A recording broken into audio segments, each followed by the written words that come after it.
I noticed that there's been a huge gap between once you go to therapy and then what's after that once you're discharged. So I really wanted to provide something for people that gives them more than what we were just giving in the clinic.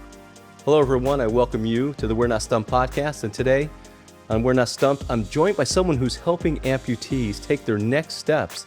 And this is both literally and figuratively. And that's Jackie Garcia. And she is a doctor of physical therapy, a board-certified neurological clinical specialist, and founder of Nxt Stride Rehab. That's Nxt Stride Rehab, a virtual coaching program that empowers individuals with limb loss to regain their strength, confidence, and independence. And first of all, Jackie, thank you so much for taking the time to be on the We're Not Stumped podcast. I'm really excited to learn about all the great things you're doing. Oh, thank you guys so much for having me. I'm so honored to be on the podcast. I'm really excited to just be able to talk and really get to learn more about what else is out there too. Yeah, we're excited to have you on. But we always start the podcast with a segment I call In Your Own Words. So I'd love the listeners to learn more about you. Well, I'm an Arizona girl. I love the heat, hate being cold. So born and raised in Arizona, went to Grand Canyon University, whoops up. And then I went to AT Still for physical therapy school, and then did a neurologic residency there as well. But truly found my passion with amputees while I was on clinicals. I had a game plan. I was going to be a sports physical therapist. I was going to work with athletes.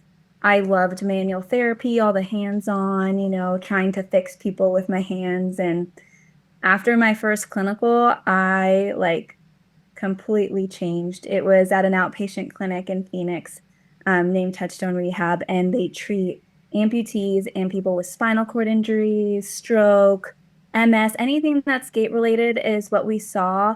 And we would see people with strokes and amputations, like very complex cases. And every clinical that I had after that never was the same.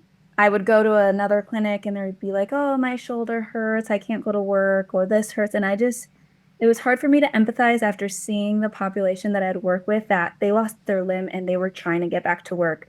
They were paralyzed and were trying to find resources so that way they could be independent and go back to work. So that's really what sparked my interest in, the neurologic population and wanting to help people that normally want to do things that we take for granted. We don't think about being able to drive independently or being able to just get up and go whenever you want, like those things. So that was what my passion was, is to try to help people be as independent as possible.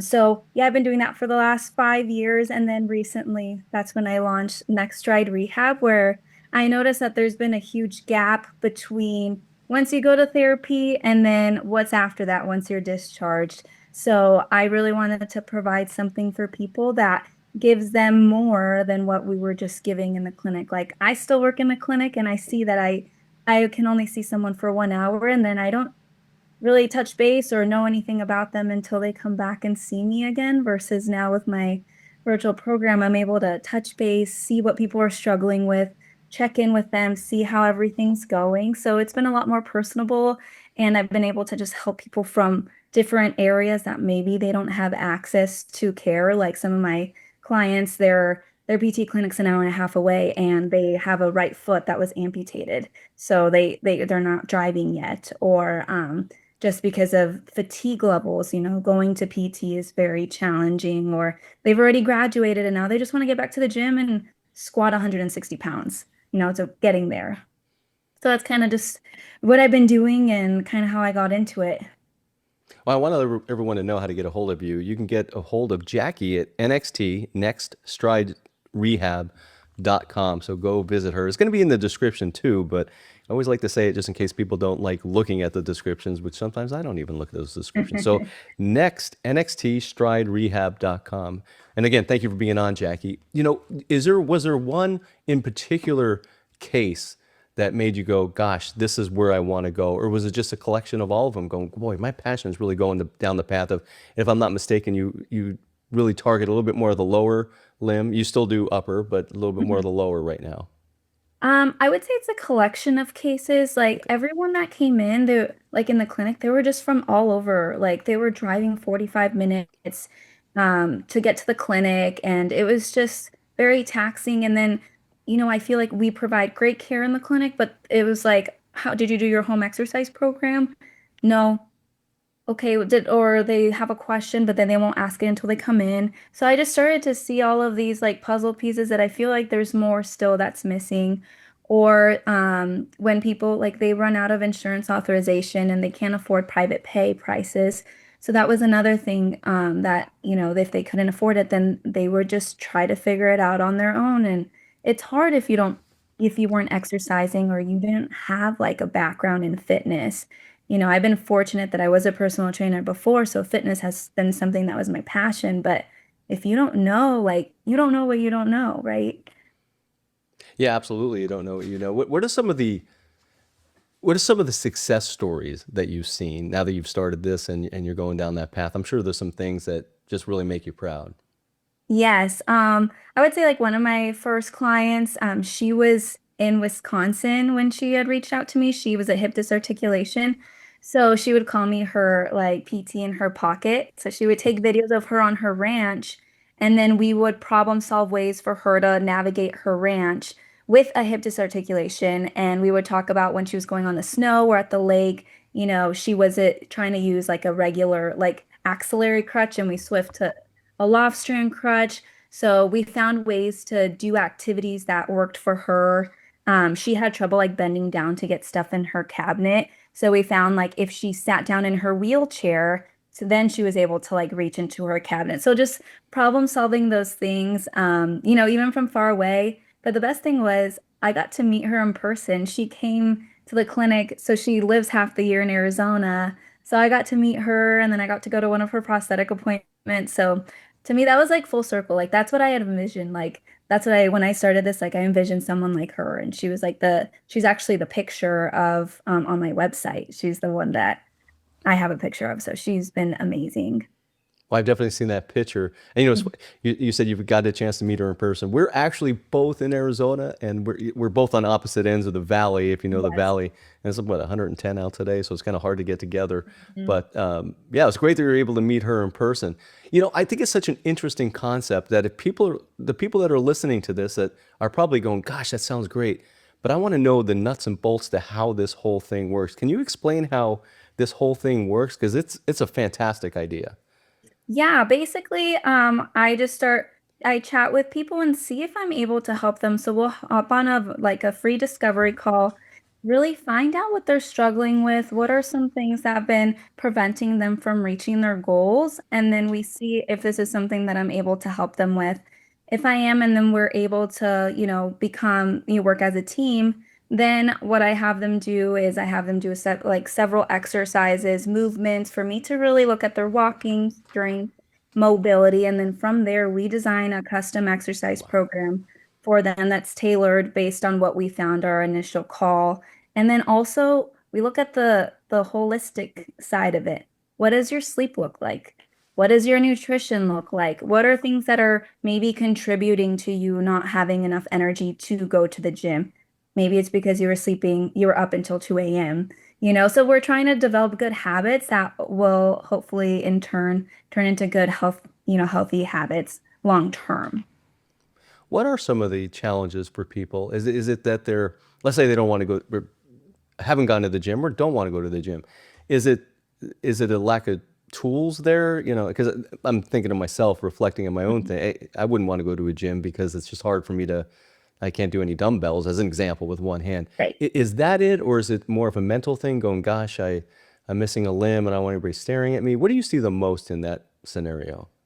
I think a lot of it is that intimidation and the overwhelm, not knowing what to do, especially now that it looks different. So if you were active before, you're used to being able to just go squat, leg press, whatever, use all of the machines. But now missing a limb, it can be a little intimidating to go back there. Like one of my other clients, he, was in the military, and so he was super active. And then after he lost his limb, you kind of get into that funk of trying to figure out what life looks like Yeah. and just trying to be normal. And then once you get there, he's like, okay, well, like, how do I even work out now? So his program was a lot at home. He had a lot of equipment at home. So we were able to design a program that assisted him based on the equipment that he had. And then we were able to schedule it for when, we found times that worked best for him and that he was able to stay accountable to. Is there a percentage of your clients that stay at home as opposed to go out, or is it most of them do or most don't? I I'm would just say curious. most of them actually stay at home. Hmm. And then some of the other ones that do have good gym access will go to the gym. Yeah, that's because I've never really belonged to a gym, but I wanted to show you this. I didn't show you, we had a conversation, but I didn't want to show it to you till now. So this is something I built for myself out of PVC, and it's a dumbbell. And Wow. I will put socks in, but that's how I do my curls and my presses and things like that. So if anyone's out there thinking that they can't do something, you can still do it at home and get professional help from someone like Jackie Garcia, which I think is definitely a step up from my PVC little tool here, but at least I'm doing something. And that's why, actually, can you tell the audience where you can be found on Instagram? Because your Instagram presence is incredible. Yes, it's at jackie.dpt. And what are some of the things that you show on there? So I like to talk about, some of the struggles that amputees have, exercise tips, nutrition tips, things that I would talk with my clients with, and then I share their success stories, them doing exercises or, what muscles are really important for ambulation and how to strengthen them. So really try to provide as much education as I can. And then, yeah, just like answer any questions that people have. Yeah, so for the people that are just listening, I showed a homemade prosthetic that I made, and again, do whatever you need to do as someone in the limb loss community to continue to stay active. And what do you think the benefits are, and what have you seen the benefits are for amputees and people in the limb loss community to stay active? Because it's not just about physical; it's about the mental as well, isn't it? Yes, the biggest thing I think is the independence and that self-confidence of being able to do the activities they were before. It gives them a little bit more of a sense of normalcy of how they were prior to their amputation. Some of the client wins that I've had is I walked Home Depot and I felt normal, or I went to work and people didn't notice. So I think that's the big piece is if you have, the energy, the strength, and the endurance it's so much easier for you to be able to be mobile with your prosthesis because you use so much more energy in general, especially, if you have an above the knee amputation, that's 60% more energy that you expend than a person with two legs that doesn't have an amputation. So take that. Plus, if you're deconditioned, mobility is so much more challenging versus if you were someone that was working out before, okay, now you are still going to get out of breath, but if you're training, it's going to be a lot easier for you to be able to walk with your prosthesis and just do those activities that you want to get back to. Yeah, and it's not just about, again, the physical, it's the mind, body, and soul and putting it all together. And you broke up a little bit when you talked about people going back into work. I just want to make sure I can hear it again because I think that's a big part of it. How does that make them feel when they're able to go back into work and feel like they're just part of the team? Oh, it's amazing. They've told me that they just feel like just a normal coworker. No one's, even someone was like made a joke that they're like, "Oh yeah, like I like they could have cut off her leg or something like that." But he was actually an amputee, but no one even like thought about it because he doesn't show, he didn't show his disability. It wasn't there. So that made him feel good that they were like, "Oh, he didn't even realize like I actually have an amputation." Oh, that's interesting. So, in other words, yeah, he's probably lower limb and his gait didn't really show it because he's been working so hard on it. Is that, Yeah, or he was an above the knee, and he worked so well that his walking, you can't even tell. wow, what are some of the innovations you've seen in your industry over the last 5 to 7 years to help people in the limb loss community? Well, I will say one, I'm actually going to be talking to one of my good friends, Angie. She was actually a previous patient, but she's going through this Amy procedure where they're reconnecting the nerves so that way. So she's an above the knee amputee, and it's so she actually gets like quad function. So now they're making prostheses that have electrodes in them, so that way it can activate and fire the muscle with the prosthesis. So she's going through this whole process of doing it. So she's kind of on the front end of Wow. this new innovation, which I'm really excited to get to learn more about. She just had the surgery, and we're going to go live, tonight and talk more about her recovery and what's been going on and kind of next steps. But when she told me about that, like it reminds me of, the upper extremity. There's like the pattern recognition, Myoelectric, yeah. my electric prosthetics. And I'm like, if they could have that for the limb and how much it would help just preserve your muscle mass to prevent, like your bone hitting your socket. And for those that had amputations young, like I think that would be so amazing in helping preserve that mass. And you're going live with this person a little later today. So we're recording this on the 25th of June. So will you have that recording available? Yes. Oh Yeah, yeah. it'll be So on my Instagram so people can go back to it and look at it whenever they want. oh, I think that's very important. I'm pretty excited about listening to that. Are you involved with the or aware of the osseointegration and what's going on with that technology? Yeah. There's some great stuff there as well, isn't it? Oh yeah, I think it's so amazing. So a few years back, I had our first patient with osseointegration that she had it done in Australia. And she had it done like a few years before I even saw her, but she was a bilateral above the knee.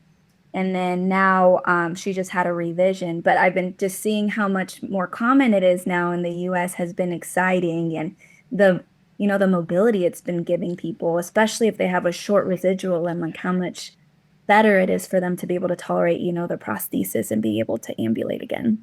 Yeah, I'm going to be interviewing Ginny Thomas tomorrow, and she's a person that has that. And I met her up at the Limb Preservation Foundation in Colorado. It's phenomenal, that new technology, and it's great to see. I want to switch gears just a little bit because you're also an entrepreneur. So, what is it like opening up a business and figuring out and navigating all that? And that's a very broad question. I apologize for it, but Oh, there's it's always okay. probably top three things that maybe you can reflect on if you don't mind.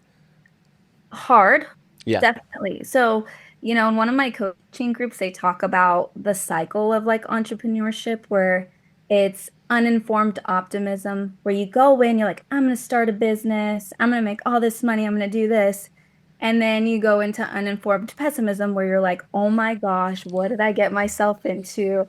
I don't know if this is gonna work. And then you finally find your like middle ground where like, okay, I think I get it. So I've gone through all those things, going through that cycle. I want to provide the best service possible. So if there's like a glitch on, with technology, it's not always 100% reliable, as you know, I'm sure with podcasting, but yeah, like making sure that you try to deliver as best you can and, over deliver.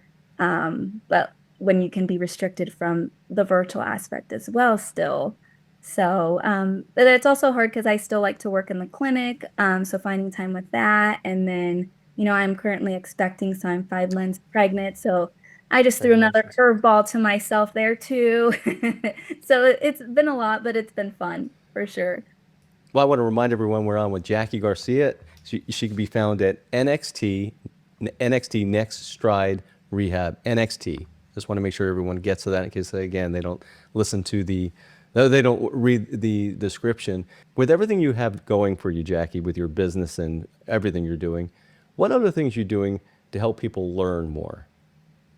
Currently, I just been collaborating with a company called AdaptX.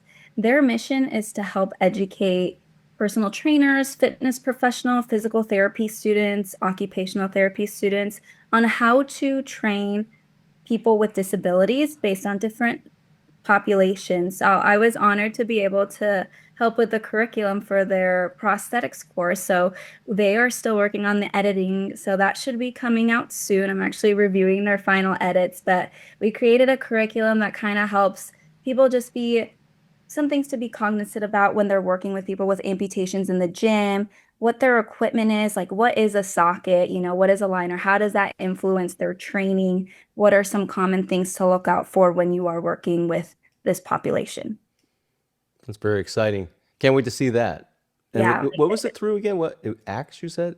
Adapt X. Adapt X. I'll have to look that up. So, what is next for you, your business? Apparently, you just shared some news that I wasn't even aware of. So, there's some things definitely coming up for you. But as you look out 5 years, where are you hoping you're going to be with your business and helping others? I hope to be in as many countries and states as possible. So I do have a client in India. So that was my first international client, but I have clients from Hawaii, Wisconsin, Texas. So if I could just help someone, my goal is to make it across to at least the US and get a client in every single state. And just for me, it's a learning opportunity. I love to learn what people are doing in different areas. So, and then hopefully, continue to go internationally because I've enjoyed that process as well, just like the cultural, aspect of India and, learning what my client's going through. So, yeah, that would be my biggest goal is just if I can make it, across the map first, that would be a good goal and just try to help as many people as I can get moving. Well, I'm sure you will, but when you think about internet, when I think about going international in your business, what are some of the challenges that you see there? Definitely the time zones. Yeah. Because my client, that's in India, for us to find a time, he was like, it was like 8 or 9 p.m. for him. And it was very early. I think it's like 8 p.m. or 8 a.m. or something like that for me. So like making sure we coordinate times. And then obviously the language barriers too. So if people don't speak English or getting stuff translated for them, or, even if they don't have certain equipment or because if there's something that we want to use and we think it's beneficial, we'll just say, let's look on Amazon and maybe we can find it and it's something affordable. But when it's in a different country, I mean, I don't know how available Amazon is or how those resources are available to them. Well, I think it's a great goal to have to do that, and you've already been doing it. So I think, wow, that's really neat to hear. Congratulations on that. Thank you. Thank you so much for being on the We're Not Stumped podcast. I really think what you're doing is making an impact on people that you don't even know you're making an impact because your presence, especially like I said on Instagram, is really incredible. So congratulations on that, and thank you so much for taking the time to be on the We're Not Stumped podcast. No, thank you guys.